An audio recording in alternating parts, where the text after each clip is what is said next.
when I was 21.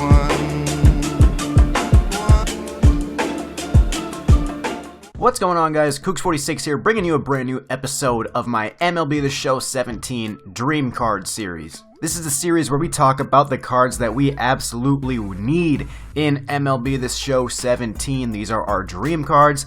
Cards that we want to get more than anything. Before we get into this next episode, I do want to say thank you guys for the amazing feedback on the first episode. We got over 200 comments, 200 suggestions for players. It took me a long time to go through that, but I couldn't have been happier, man. All the support, all the feedback, thank you guys so much. And like last time, guys, make sure to leave a comment and say who you would like for your Dream Card series. If your card did not get picked for this episode, make sure you leave a comment either with the same player or another player. Chances are you might have had a good player. Maybe I just saw someone that caught my eye a little bit more. So in the last episode, we talked about 3 flashbacks. We talked about Derek Jeter, 1999. We talked about Vladimir Guerrero, and we talked about Manny Ramirez. All 3 of those cards are offensive players. So for my pick in this episode, I am going to take a pitcher. Now, this guy was a pitcher that I actually grew up watching. I remember going to games and seeing him come out, and the crowd would go crazy. I only saw him for 1 inning a game though, because this is actually a closing pitcher. I'm talking about 2003 Eric Gagne for the Dodgers. Eric Gagne was an absolute stud for the Dodgers. Whenever he came in his early career with the Dodgers, you were like, wow, man, this game is done. There's no chance. He was one of the best closers I had ever seen. Like I said, I remember going to Dodger games when he would come out. His Welcome to the Jungle song would play, and the crowd would go nuts, man, because you just knew this is going to be electric, and you knew the Dodgers were pretty much going to take home a victory. His stats in 2003 were very, very good. He had a 1.2 ERA with 55 saves. He struck out 137 batters and 82.1 innings pitched. He had a whip of .692, and on top of all that, he won the Cy Young Award as a closing pitcher. That's amazing, considering this year with the season Zach Britton had for the Orioles, he had a tremendous year. He didn't even get in the Cy Young voting. So for Eric Gagne to win the Cy Young as a closing pitcher in 2003 in the National League, you can't go anything other than a 99. His stats were incredible. He had an amazing year. He was locked down. Everybody feared this guy on the mound. If you're going to have that 99 Craig Kimbrell card in MLB 16,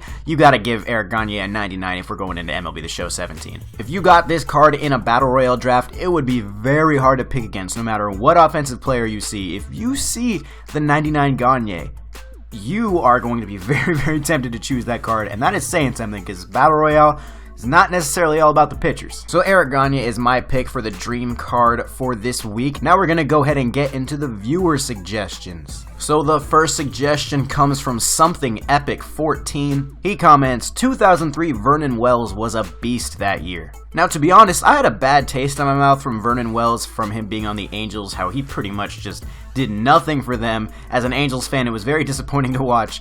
But I went back and I researched him on Baseball Reference. I looked at a couple of his seasons in Toronto. And in 2003, Vernon Wells was a beast. Vernon Wells had an amazing season in 2003. He hit .317, 33 home runs, and 117 RBIs. He hit 49 doubles. That is a lot of freaking doubles, dude. 215 total hits on the season. He was an all-star, he was a Silver Slugger, and he was 8th place in the MVP voting. Also, the next 2 seasons, he won a Gold Glove Award in both of those seasons, so he is also a very good fielder. Now, if you look at it, this is his age 24 season, and back in 2003, Toronto wasn't necessarily a great team, so he actually really made a difference on that team. He made a lot of impacts on a lot of different players around him. He was a very good leader, and he played almost the entire season. He had 161 games played. So this guy is consistent. He should have a lot of durability. He has very solid contact and power numbers. He only stole 4 bases, so his speed is not necessarily going to be there, but he is also going to be pretty good on the defensive end. So for that, I'm going to give this card a 95 overall. He's not going to be the greatest card that you could get, but he's also going to be a very solid addition to your lineup. So you want to go somewhere right in the middle between a 93 and a 99. I'm going 95 Vernon Wells. Thank you, Something Epic, for the suggestion.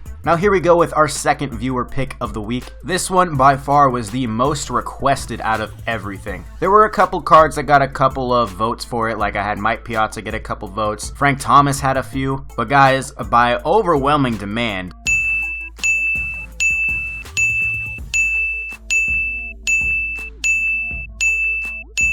The second spot of the week goes to Mariano Rivera. Going off the same theme with Eric Gagne, there is no way Mariano Rivera is going to be rated as anything under a 99. For him to be a master at his position, being the all-time saves leader, there is no way he can be anything under than a 99. That man's cutter is one for the ages. He literally saved 652 games with one pitch. Now, I had a couple year suggestions. I had 1999, I had 2001. I think somebody also suggested 2007, but after looking at it, all of his seasons, comparing all the numbers, I gotta say, guys, I'm going with 2005. Now, 1999, he had a good year. He had 45 saves, a 1.83 ERA, finished third in the Cy Young voting. He had 52 strikeouts in 69 innings. But you compare those numbers to 2005, 2005 in almost every category was a better season for Mariano Rivera. The only category that 1999 has on 2005, he had 45 saves in 99, he had 43 in 2005. But listen to some of these numbers: 1.38 ERA in 78.1 innings pitched, 80 strikeouts,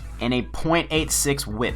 He finished second in the Cy Young voting, he was an all-star, and he finished in the top 10 in MVP voting as well. In reality, guys, you could go any season with Mariano Rivera and throw him as a 99 overall. It's just, he was the most consistent pitcher I think I've ever seen. Just like with Kimbrel, just like with Gagne, if you're a master at the closing position, you deserve a 99, and there is no greater closer than Mariano Rivera. He's a 5-time world champion, he's a World Series MVP. There is just no picking against this guy. Mariano Rivera, 99, 2005, easy pick. So those are the cards for this week, guys. Thank you for everybody who left a comment. Going through all those comments was so nice because I got so many new ideas of all these new players, man. It's just going to make this series even more awesome going forward. But go ahead and leave comments for next week's video. If you guys want to use the same player that you had last week, that's totally fine. If you guys want to try a new player this week, go ahead. So yeah, guys, that's going to do it for this episode of MLB The Show 17 Dream Cards. I really hope you enjoyed. If you did, you know what to do. Hit the like button down underneath this video.